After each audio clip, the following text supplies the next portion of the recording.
My name's Tyler Park. I'm a BFA in studio art major, and I'm a senior.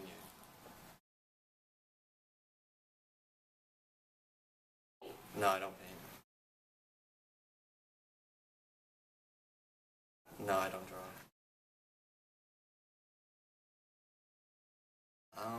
Well, right now I do textiles, but I also do video art. So right now I'm working on textiles with spray paint. I have lots. I have some from my junior show and some that I'm working on right now.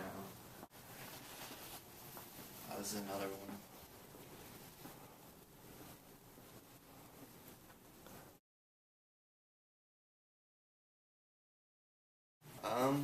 Well,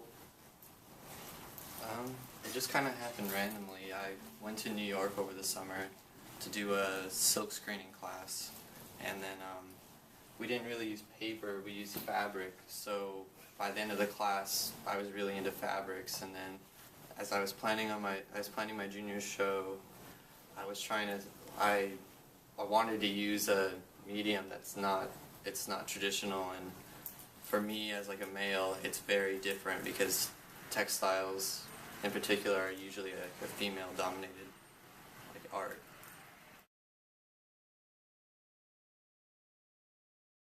Yeah, I was called a feminist at one point, and stuff like that. A lot of people find it hard to see textiles as art because textiles is clothing or like furniture or something like that. So that's why I use it.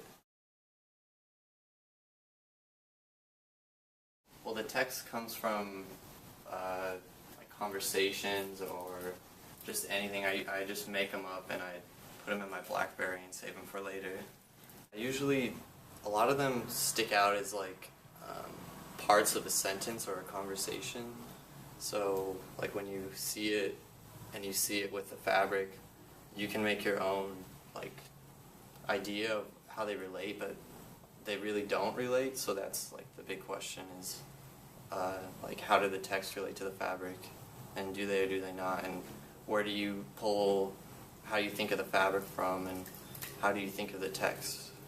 So a lot of people think of it as a whole, or they pull it apart.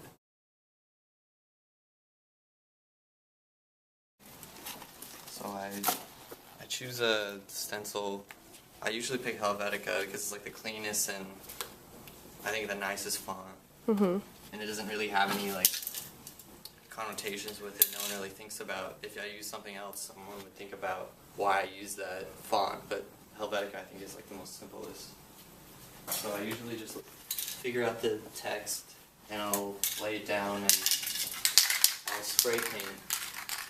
And a lot of times I put them on like the border, like a piece of paper, like on the far left.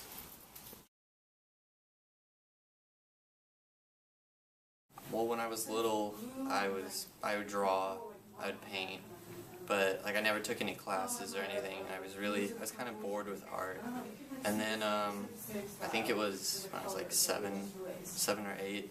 We went to the library and I was looking at art books, and I saw in the art book painting by Jackson Pollock. I think it was number 31. And when I thought of it, it kind of changed my whole perception of art because it was so different from what I was told I could do. It didn't have to be a person, it didn't have to be about anything. It was just really inspirational for me.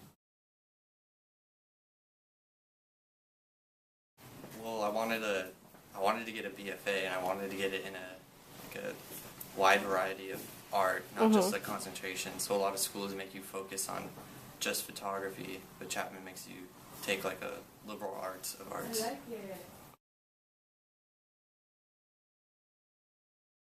I'll probably work at a gallery for a bit and show in between, and then go to grad school. It's either Cal Arts or Claremont. Well, right now I'm just making lots of pieces to try to show. I just put them on my website, and I've been emailing a lot of galleries.